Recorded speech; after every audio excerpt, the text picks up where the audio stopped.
It's time to dive back into the tangled web of Season 4 Part 1 of You. Buckle up, because London was anything but a fresh start for our favorite stalker. In a flashback, Joe Goldberg tracks down Marion in London, but chooses to let her go after she calls him a murderer. Joe is later met by Elliot Tannenberg, a fixer working for Love's father, who sets him up with a cover identity in exchange for killing Marion to tie up loose ends. Joe instead pickpockets Marion's necklace and sends its picture to Elliot to make it appear he killed her. In the present, Joe lives under his new identity as Jonathan Moore, a university English professor. He develops an interest in Kate Galvin, the girlfriend of his obnoxious fellow Professor Malcolm Harding, who lives in the flat across from him. Joe saves Kate from two muggers. To repay him, Malcolm invites him to a party at the elite Sundry House, where Joe befriends author and mayoral hopeful Reese Montrose. Joe gets heavily intoxicated at the party and awakens in his flat to find Malcolm stabbed to death and missing a finger. Assuming he killed Malcolm before blacking out, Joe disposes of his body. The next day, Kate invites Joe to dinner.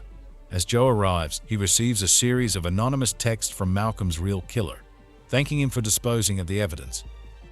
Joe recalls a reference to the artwork in Malcolm's ledger and believes Simon killed Malcolm to avoid being extorted. However, Simon is murdered that night, with the killer cutting off one of his ears. Joe returns home to find his wall covered in newspaper clippings from his past, the killer having deduced his real identity. The killer sends Malcolm's finger to the press and is dubbed the Eat the Rich Killer. Joe discovers his student Nadia was in a sexual relationship with Malcolm. At Simon's funeral, the killer orders Joe to kill Kate. Joe follows Kate around to protect her. Though initially cold to Joe, Kate eventually opens up to him and the two have sex, unaware that Vic is watching them. The killer suggests Joe is aroused by murder. Joe plays along and tells the killer to let him finish Kate, and the killer arranges a meeting with him. Phoebe calls Joe to Sundry House, where the police are waiting to question him. Joe is invited to Phoebe's family's country manor for a weekend getaway. Joe comes at odds with Roald Walker Burton, Kate's childhood friend who, as Joe discovers, is obsessed with her. Kate later reveals to Joe that her father is a powerful investor with whom she cut ties due to the harm his business dealings have done to the world. Joe realizes he may be in love with Kate. He runs to find Kate, only to discover her kneeling over Gemma's corpse with a knife in hand. Kate insists she did not kill Gemma. Joe comes to believe her and helps her dispose of the body in a barn while the others are partying. Kate confronts Joe about his past after noticing his apparent experience with covering up murders. Joe admits that he disposed of Malcolm's body, and that whoever framed him is now trying to frame Kate. Kate goes to tell Phoebe to dismiss the servant staff. While she is away, Roald discovers Joe in the barn and brings him to the others, accusing him of being the killer.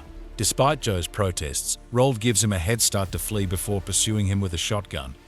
Joe subdues Roald in the woods, only to be captured and placed in a dungeon by the real killer, Reese, who, having come from poverty, committed the murders out of hatred towards the rich. Reese tells Joe to kill Roald so they can frame him for the murders. When Joe refuses, Reese sets the dungeon on fire and leaves. Joe escapes and frees Roald, and the two are rescued by Kate. Joe does not tell the others about Reese and vows to bring him down himself. Reese announces his candidacy for Mayor of London. If you enjoyed this recap and it's got you hyped for the next installment, make sure to hit that like button. Don't forget to subscribe. Thanks for watching, and I'll see you in the next video.